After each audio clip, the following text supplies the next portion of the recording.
Welcome to learn YouTube channel. अभी जो हम लोग एसएससी का प्रीवियस ईयर के सीरीज में सीजीएल के मैथ का पेपर का सॉल्यूशन देख रहे हैं, लगभग 16 या 17 सेट अभी तक हो चुका है।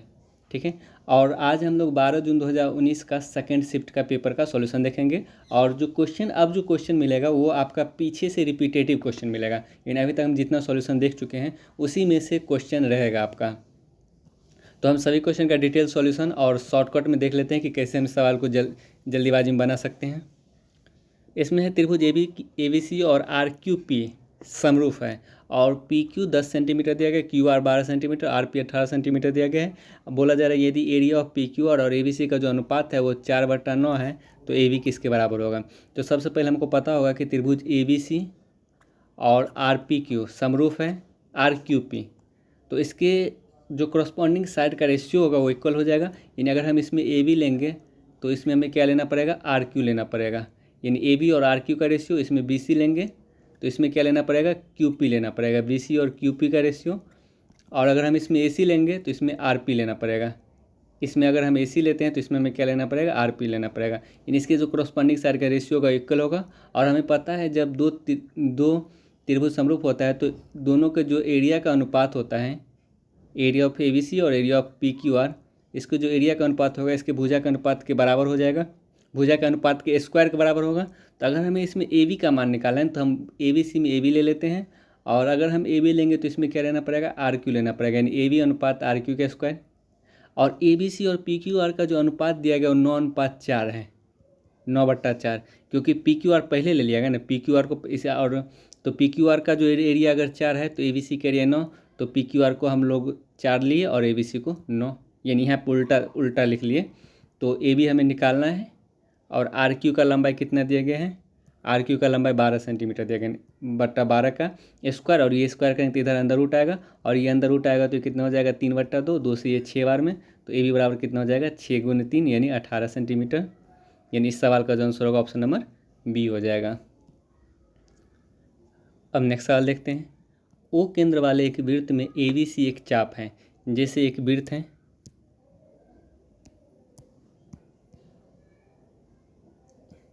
ये वृत्त है, इसका जो केंद्र है वो ओ दिया गया है, ये ओ केंद्र है, और ए बी सी एक चाप है। अगर चाप ए बी सी है तो हम यहाँ से इस तरह लिख सकते हैं, ये ए बिंदु हो जाएगा, ये बी बिंदु और ये सी बिंदु। यानी ये जो ए बी सी है ये क्या हो गया, चाप हो गया, ये ए बी सी चाप हो गया।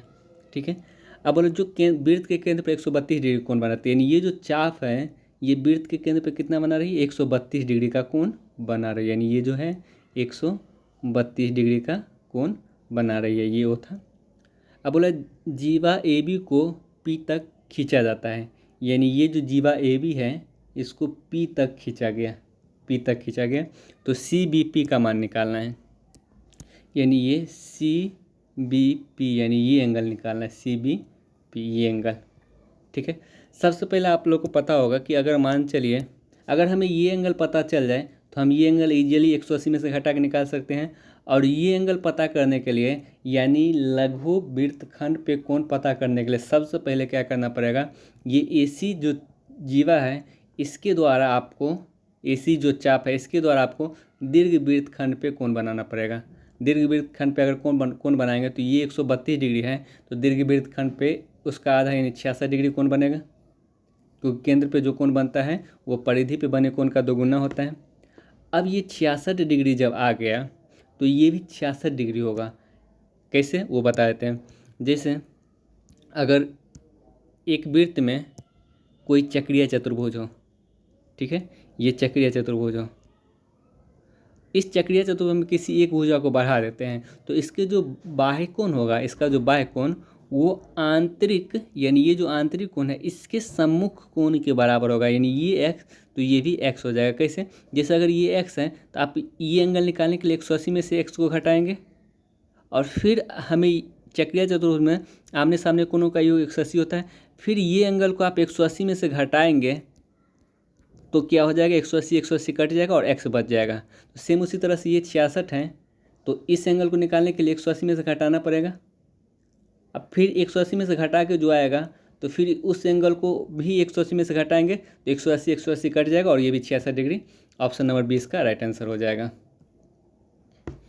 अब नेक्स्ट सवाल देखते हैं। त्रिभुज ABC में BC पर एक बिंदु P है। ये त्रिभुज ABC है।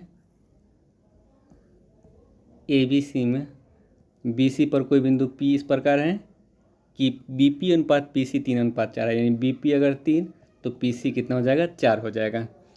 Q बिंदु BP का मध्य बिंदु है। देखिए BP का मध्य बिंदु क्या है, Q है। अगर मध्य बिंदु होता है इसका मतलब ये 3/2 लंबाई का होगा, तो ये भी 3/2 लंबाई का हो जाएगा। BP का मध्य बिंदु यानी ये BP पूरा था कितना, 3, और BP का मध्य बिंदु अगर Q है तो इसका मतलब BQ अगर 3/2 तो QP भी 3/2 हो जाएगा। तो क्या चीज़ पूछ रहे हैं, एरिया ऑफ ABQ और एरिया ऑफ ABC का अनुपात क्या होगा। ABQ, एरिया ऑफ ABQ और ABC, तो सबसे पहले इस दोनों को मिला देते हैं, ठीक है। और हम लोग को क्या पता है कि अगर दो त्रिभुज का शीर्ष सेम होता है, कोई एक शीर्ष सेम होता है, तब उसके जो एरिया का अनुपात होता है वो भुजा के अनुपात के बराबर हो जाता है। तो ABQ में BQ भुजा अगर 3/2 है और ABC में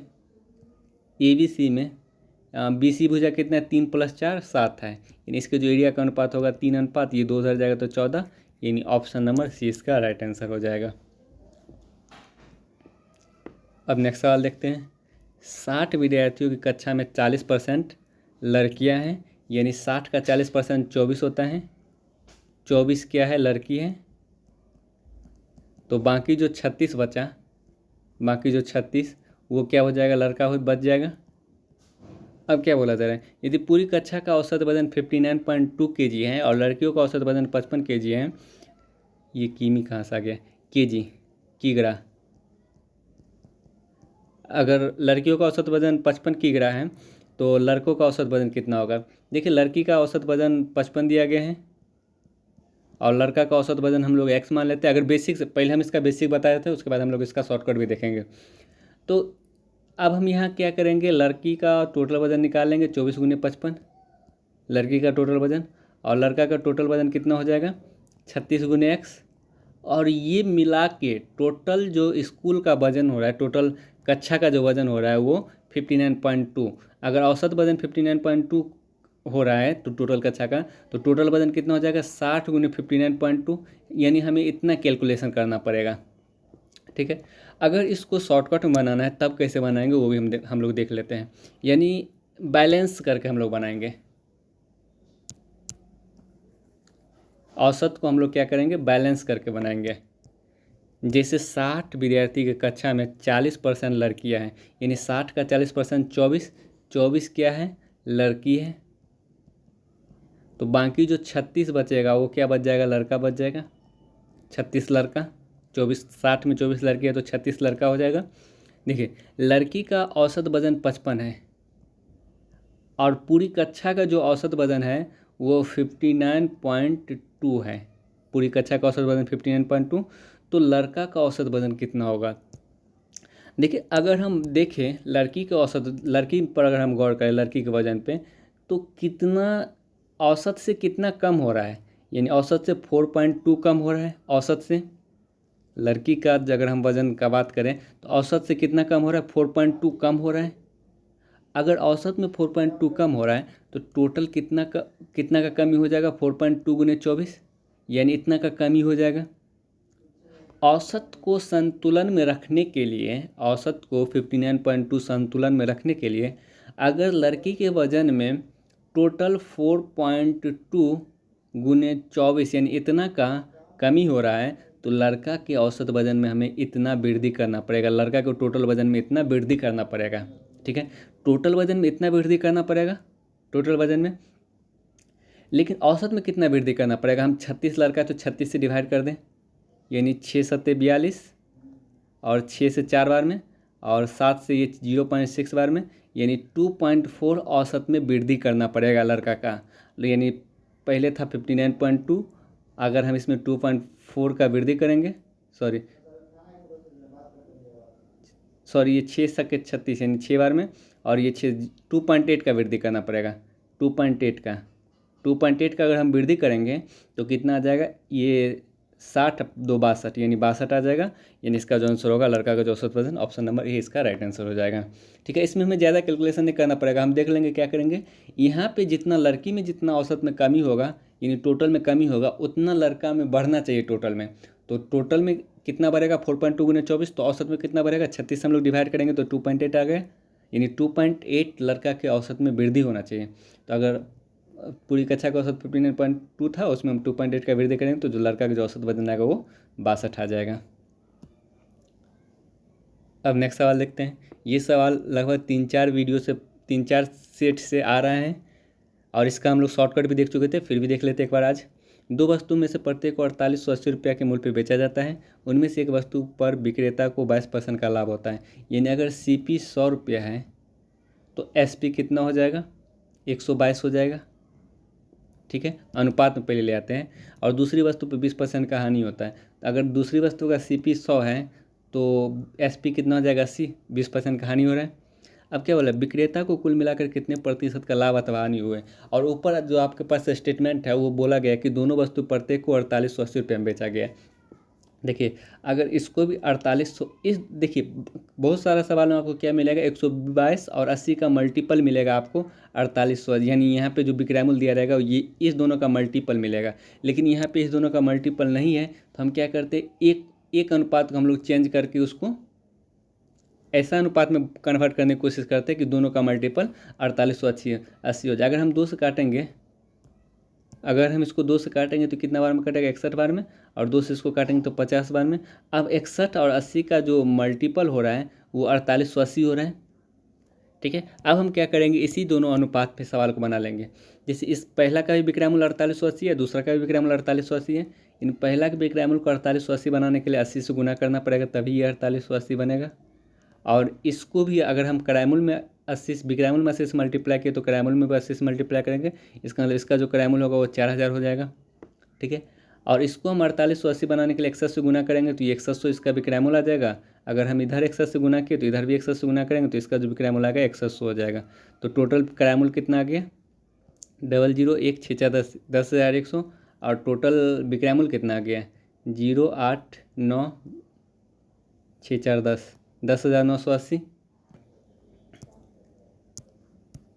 ये अगर हम इसको 61 से गुना करेंगे तो ये 4880 आएगा ना। अगर हम 80 को 61 से गुना करेंगे तो 4880, यानी यहाँ पे टोटल विक्रय मूल्य कितना हो जाएगा 0 8 8 16 8 8 16 117 4 4 यानी 9760 आ जाएगा। यानी टोटल जो विक्रय मूल्य आएगा वो कितना आ जाएगा 9760 आ जाएगा। ठीक है, यानी हम 10,100 में खरीदें 9760 में बेचे तो इसका मतलब हमें हानि हो रहा है। विक्रय मूल्य कम है तो हानि हो रहा है, और कितना का हानि हो रहा है 240 उधर और 100 इधर, यानी 340 का हानि हो रहा है। कितना पे 10,100 पे गुना 100, ये डबल जीरो कट जाएगा। यानी 340 को अगर हम 101 से भाग देंगे तो लगभग में अगर हम इसको 100 रखते हैं तो 3.4 यानी 3.4% के अप्रॉक्स में हानि हो रहा है। ऑप्शन नंबर 20 का राइट आंसर हो जाएगा। अगर हम इसको 100 मानेंगे तो दो अंक के बाद दशमलव देना पड़ेगा, तो 3.4 का हानि हो रहा है। ऑप्शन नंबर 20 का राइट आंसर हो जाएगा। अब नेक्स्ट सवाल देखते हैं। इसके बारे में बताया गया था अगर साइन अल्फ़ा बराबर कॉस बीटा दिया गया हो और या फिर टेन अल्फ़ा बराबर कॉट बीटा दिया गया हो, या फिर सेक अल्फ़ा बराबर कोसेक बीटा दिया गया हो, इस सब स्थिति में क्या होता है कि अल्फ़ा प्लस बीटा का जो मान होता है वो 90 डिग्री हो जाता है। अल्फ़ा और बीटा का जो मान होता है वो 90 डिग्री होता है। उसी तरह से कोसेक अल्फ़ा बराबर सेक बीटा दिया गया है, इसका मतलब अल्फ़ा प्लस बीटा 90 डिग्री के बराबर होगा, यानी 3 थीटा अल्फ़ा के बदले में और बीटा के बदले में 20 + 2 थीटा, और इस दोनों का योग 90 के बराबर होगा, यानी 5 थीटा बराबर 70 और थीटा बराबर कितना हो जाएगा 14, यानी ऑप्शन नंबर 1 इसका राइट आंसर हो जाएगा। नेक्स्ट सवाल देखते हैं। अनुपात भी 2 अनुपात 3 है, इसका मतलब ए का मान 2 तो बी का मान कितना हो जाएगा 3, तो 5 दूनी 10 + 3 3 9, यानी ये 19 हो जाएगा। अनुपात ये 6 दूनी 12 और 3 दूनी 6, यानी 12 में 6 गया 6, यानी 19 अनुपात 6, ऑप्शन नंबर डी। 13 सेंटीमीटर त्रिज्या वाले एक वृत्त में एक जीवा केंद्र से 5 सेंटीमीटर की दूरी पर है, तो जीवा की लंबाई कितना हो जाएगा 5 12 13, यानी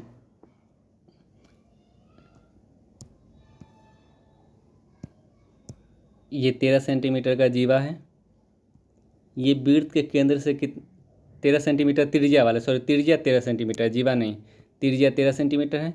और एक वृत्त से वृत्त में एक जीवा केंद्र से 5 सेंटीमीटर, यानी केंद्र से 5 सेंटीमीटर की दूरी पर एक जीवा है, और जो दूरी होता है वो हमेशा क्या होता है, लंबवत होता है। ठीक है, और इसका जो त्रिज्या दिया गया है वो कितना दिया गया, 13 दिया गया है। तो हम लोग को पता है कि 5, 12, 13 का ट्रिपलेट होता है, यानी ये 12 हो जाएगा। और अगर हम केंद्र से किसी जीवा पे लंब डालते हैं तो उसको 2 बराबर भागों में बांटता है, यानी ये भी 12 हो जाएगा। तो पूरा जीवा की लंबाई 12 + 12 24, यानी इस सवाल का आंसर ऑप्शन नंबर 2 हो जाएगा। नेक्स्ट सवाल देखते हैं, ये है 7.5। अगर हम इसका कैलकुलेशन करेंगे तो 9 से 6 बार में और 9 से ये 5 बार में, यानी 6/5 × 2 यानी 12/5, यानी 2.4 हो जाएगा, 2.4। अगर हम इसका कैलकुलेशन करेंगे तो 8 चौका 32 भागा 3.2, यानी इसका मतलब 10 हो जाएगा। 32 को अगर हम 3.2 से भाग देंगे तो ये दशमलव हटेगा तो 0 चला जाएगा, 32 कट जाएगा, 10 बचेगा। तो ये कितना हो गया, 9.9 - 10 यानी equal to -0.1, option number D. अब नेक्स्ट सवाल देखते हैं, √x - 1/√x 2√2 दिया गया। अगर हम इसका स्क्वायर करेंगे तो x + 1/x क्या हो जाएगा, यानी 2√2 का स्क्वायर 8 + 2 यानी 10 हो जाएगा। फिर अगर हम इसका स्क्वायर करेंगे तो x² + 1/x² क्या हो जाएगा, 10 का स्क्वायर -2 यानी 98, ऑप्शन नंबर बी। कहने का मतलब अगर आपको पता है कि x + 1/x अगर a दिया गया हो तो x² + 1/x² क्या होता है, a² - 2, या फिर x - 1/x बराबर a दिया गया हो तो x² + 1/x² क्या होता है, a² + 2। तो सेम उसी तरह से यहाँ पे अगर x - 1/x बराबर a दिया गया है, अगर हम इसका स्क्वायर करेंगे तो यानी डायरेक्ट हम इसके स्क्वायर में 2 जोड़ दें तो 10 आएगा। फिर x + 1/x a दिया गया हो और तो अगर हम इसका स्क्वायर करेंगे तो a² + 2 यानी 10 का स्क्वायर -2 यानी 98, ऑप्शन नंबर बी इसका राइट आंसर हो जाएगा। अब नेक्स्ट सवाल देखते हैं, एक व्यक्ति अपनी समान गति के 3/4 गति से चलने पर अपने कार्यालय समान समय से 18 मिनट देरी से पहुंचता है। यानी एक व्यक्ति क्या करता है, अपने समान गति का 3/4 गति से चलता है, यानी पहले 4 से चल रहा था तो अब 3 से 4 से चल रहा था।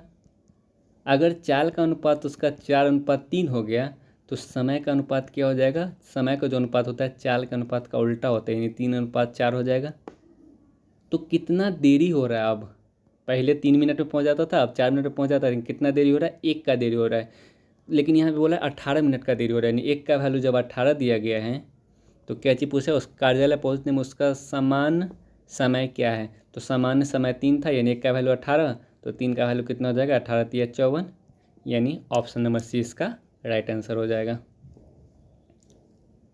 अब नेक्स्ट सवाल देख लेते हैं, 3 sin θ = 4 cos θ, यानी यहाँ पे कोई भी मान जो है वो सेट नहीं कर पाएगा, स्टैंडर्ड वैल्यू जो 30, 60, 90 जो होता है वो सेट नहीं कर पाएगा। 3 sin θ = 4 cos θ। तब हम क्या करेंगे, इसको ट्रिगोनोमेट्रिक फॉर्म में ही रखेंगे। ये cos θ को काट के हम लोग इधर ले आएंगे और ये 3 को काट के हम लोग इधर ले आएंगे, यानी tan θ बराबर कितना आ गया, 4/3 आ गया। इसका मतलब P4 तो B3 और 3, 4, 5 का ये B हो जाएगा। 3, 4, 5 का ट्रिपलेट बनता है, इसका मतलब जो H होगा वो 5 हो जाएगा। जब हमें PBH पता चल गया तो हम इजीली सवाल सॉल्व कर पाएंगे। tan² θ यानी tan θ बराबर P/B, यानी 4/3 का स्क्वायर करेंगे तो 16/9, और प्लस sin θ बराबर क्या तो P/H, यानी P के बदले में 4 और H के बदले में 5, यानी +4/5, और माइनस cos θ क्या होता है B/H, B के बदले में 3 और H के बदले में 5, यानी -3/5, यानी कितना हो जाएगा 16/9 + 1/5। इसका कैलकुलेशन करेंगे तो 16 × 5 = 80 + 9 89/9 × 5 = 45, ऑप्शन नंबर सी इसका राइट आंसर हो जाएगा। नेक्स्ट सवाल देखते हैं, एक 10.5 सेंटीमीटर ऊंचे शंकु के छिन्नक के 2 वृत्ताकार फलकों की जो त्रिज्या 5 सेंटीमीटर और 3 सेंटीमीटर है, इसका आयतन क्या होगा। यानी छिन्न पाई का मान 22/7, हम बोले थे जहाँ भी पाई का मान 22/7 यूज हो वहाँ पे क्या करना है, सबसे पहले 11 का मल्टीपल चेक कर लेना है। अगर 11 का मल्टीपल एक ही ऑप्शन में है तो हमें आगे सवाल को सॉल्व करने का कोई ज़रूरत नहीं है। तो अगर हम 11 का मल्टीपल चेक करेंगे तो 5, 2, 7 और ये 5, 7 में से 5 गया 2, 11 का मल्टीपल नहीं हो रहा है, यानी 9, 9, 5, 14 और 3, 14 में से 3 गया 11, यानी ये 11 का मल्टीपल हो रहा है। 5, 5, 10 में से 4 गया 6, यानी ये भी 11 का मल्टीपल नहीं हो रहा है। 5 4 9 में 6 गया 3, ये भी 11 का मल्टीपल हो रहा है। 11 का मल्टीपल एक ही ऑप्शन डी है, तो इस सवाल का जो आंसर होगा ऑप्शन नंबर डी हो जाएगा। हमें आगे सवाल को सॉल्व करने का ज़रूरत नहीं है अगर 11 का मल्टीपल एक ही ऑप्शन में मिले तो। वैसे अगर आप सवाल को सॉल्व करना चाहते हैं तो जो छिन्नक का आयतन होता है वो क्या होता है, πh/3 into r² plus r² plus RR। ठीक है, यानी अब सब कुछ दिया गया है, आप मान पुट करके सवाल को सॉल्व कर सकते हैं। नेक्स्ट सवाल देखते हैं। यदि चीनी के मूल्य में 24% की वृद्धि हो जाती है और कोई व्यक्ति अपने खर्च में केवल 15% की वृद्धि करना चाहता है तो खपत में कितने प्रतिशत की कमी करनी होगी। इसका भी सबसे बेस्ट तरीका बता दिए थे। अगर चीनी के मूल्य में 24% की वृद्धि हो गई, इसका मतलब उस व्यक्ति को 124% खर्च करना पड़ेगा, लेकिन व्यक्ति चाहता है कि वो 15% का ही वृद्धि करना चाहता है, यानी इसका मतलब वो 115% ही खर्च करना चाहता है, तो उसको कितना का कमी करना पड़ेगा, 9 का कमी करना पड़ेगा। कितना में, 124 में, गुने 100। ठीक है, यानी यहाँ से हम लोग कैलकुलेशन करके 1284 यानी 7.23 ऑप्शन है। हम एक स्टेप और आगे बढ़ जाएंगे और इस सवाल को सॉल्व। अब नेक्स्ट सवाल देखते हैं। 2 वर्ष के लिए 8% की दर से x रुपये पर चक्रवृद्धि ब्याज और साधारण ब्याज के बीच का अंतर 48 रुपये है। या तो फॉर्मूला से बना लीजिए, 2 ईयर में जो CA/SI का जो अंतर होता है वो PR²/100 का स्क्वायर होता है, या फिर इस तरह से हम बना सकते हैं 2 वर्ष में 8% दर से चक्रवृद्धि ब्याज कितना हो जाएगा, 16.64%। ठीक है, और 8% दर से 2 ईयर का जो SI होगा वो कितना हो जाएगा, 16%। अंतर कितना का रहा है, 0.64% का रहा है, और ये 0.64% का वैल्यू 48 दिया गया है, तो एक का वैल्यू कितना हो जाएगा, 48/0.64। तो 100 का वैल्यू कितना हो जाएगा, 48/0.64 गुने 100। इस पॉइंट को हटाएंगे तो 2 जीरो और आ जाएगा। हम यहाँ से सॉल्व करके 100% का वैल्यू निकाल सकते हैं, यानी 8 से 6 बार में, और 8 से 8 बार में, फिर 2 से 3 बार में, 2 से 4 बार में, फिर ये 4 से 2500 बार में, यानी 25 गुने 3 7500। ऑप्शन नंबर ए इसका राइट आंसर हो जाएगा। नेक्स्ट सवाल देखते हैं। ये एफिशिएंसी पे आधारित सवाल है, और एफिशिएंसी पे आधारित सवाल हम लोग 3 4 देख ही चुके हैं, और टाइम एंड वर्क में भी बताया गया है। इस पर ABC के जो क्षमता का अनुपात है वो 2:3:5 है, और वो एक साथ मिलकर कार्य को 6 दिनों में पूरा कर सकते हैं। जब टोटल सब मिलेगा तो कितना क्षमता हो जाएगा, 3 2 5 5 10। यानी जब 10 क्षमता होता है तो काम 6 दिन में पूरा होता है। जब 1 क्षमता रहेगा तो काम 6 गुने 10 यानी 60 दिन में पूरा होगा। यानी क्षमता जैसे ही कम होगा दिन वैसे ही ज़्यादा हो जाएगा, क्षमता कम तो दिन ज़्यादा। तो ए अकेला उस कार्य के 20% भाग को कितना दिन में करेगा। तो सबसे पहले हम निकाल लेते हैं कि ए पूरे काम को कितना दिन में करेगा। तो ए का क्षमता 2 है, जब एक क्षमता तो 60 दिन, तो 2 क्षमता तो 60/2 यानी 30 दिन, यानी 30 दिन में पूरा काम करेगा। तो 20% भाग कितना दिन में करेगा, तो 30 का 20% कितना होता है, 6, यानी 20% भाग कितना दिन में करेगा, 6 दिन में करेगा। ऑप्शन नंबर डी इसका राइट आंसर हो जाएगा। अब नेक्स्ट सवाल देखते हैं। sin² 20 प्लस sin² 70 ये 1 हो जाएगा, क्योंकि साइन को अगर हम कॉस में बदलेंगे तो ये एंगल को 90 में से घटाना पड़ेगा, और 90 में से 70 घटाएंगे तो 20 हो जाएगा, क्योंकि कॉस यानी साइन 90 माइनस थीटा किसके बराबर होता है, कॉस थीटा के बराबर होता है। यानी sin² theta plus cos² theta क्या हो जाएगा, 1 हो जाएगा।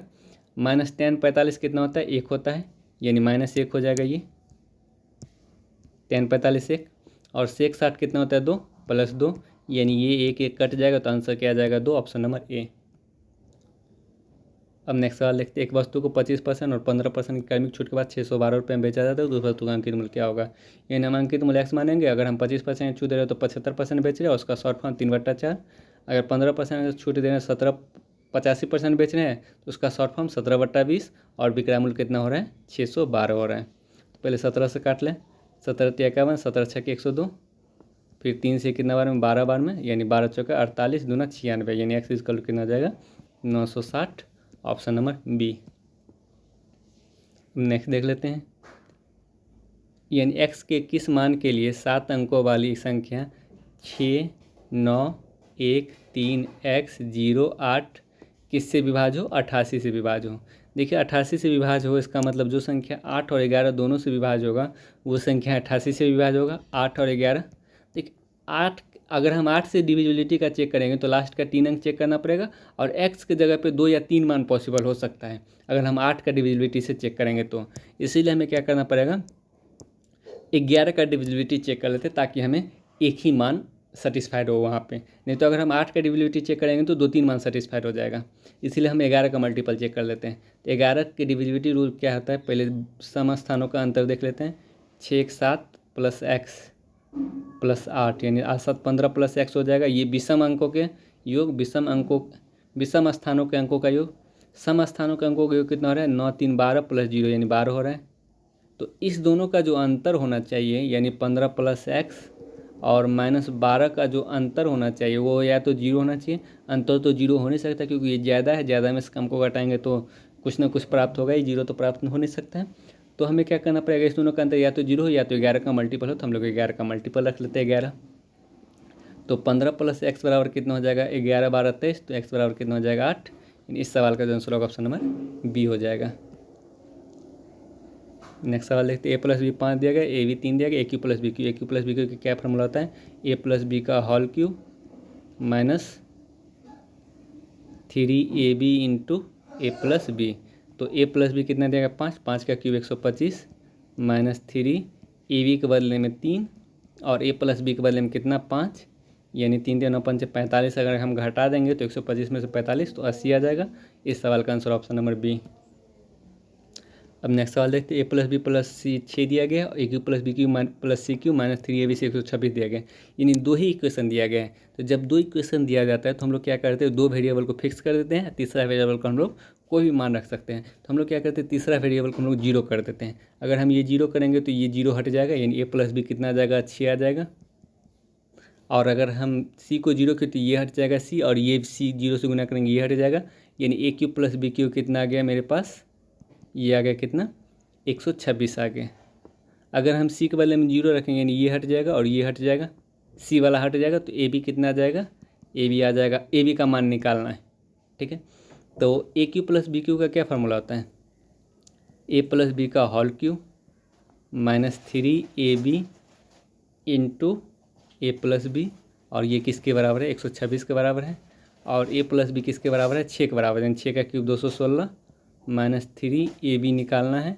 और ए प्लस बी कितना दिया गया 6 दिया गया बराबर 126। ये 18ab उधर जाएगा और 126 इधर आएगा तो 18ab बराबर कितना हो जाएगा 126। अगर हम माइनस करेंगे तो 90 हो जाएगा 18 से 5 बार में, यानी ए बी बराबर 5। ऑप्शन नंबर डी इसका राइट आंसर हो जाएगा।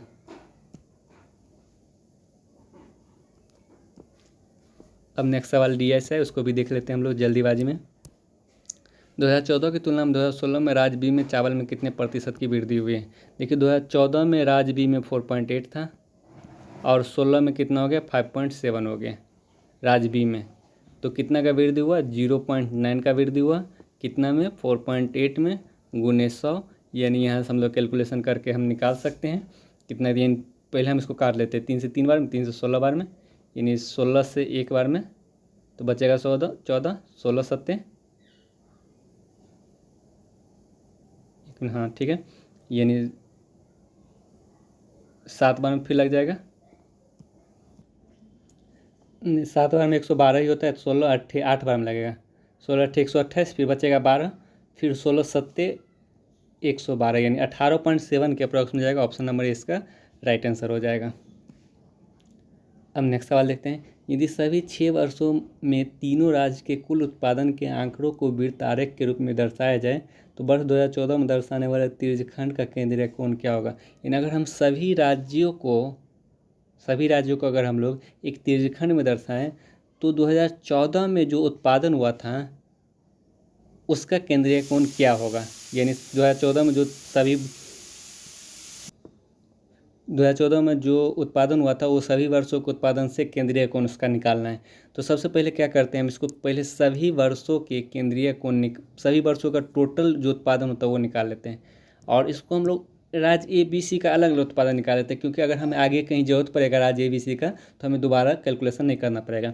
अगर हम राज्य ए का देखें तो 4 2 6 8 6 14 2 16 5 21 9 30 पॉइंट के बाद 0 आ जाएगा और 3 बच जाएगा, 6 3 9 6 15 6 21 5 26 5 26 5 31 5 36, यानी राज्य ए का टोटल उत्पादन 26 टन है, 26 मिलियन टन। राज्य बी का देखें तो 8 1 9 4 13 8 21 2 23 7 30 बचेगा 3 5 3 8 5 13 4 17 4 21 4 25 3 28, यानी इसका टोटल उत्पादन 28 हो जाएगा। 5 2 7, 8 7 15 4, 19 7 26 4 30 3 बचेगा, यानी 7 3 10 से 16 6 22 5 27 5 32 4 36, यानी इसका भी टोटल उत्पादन 36 हो गया।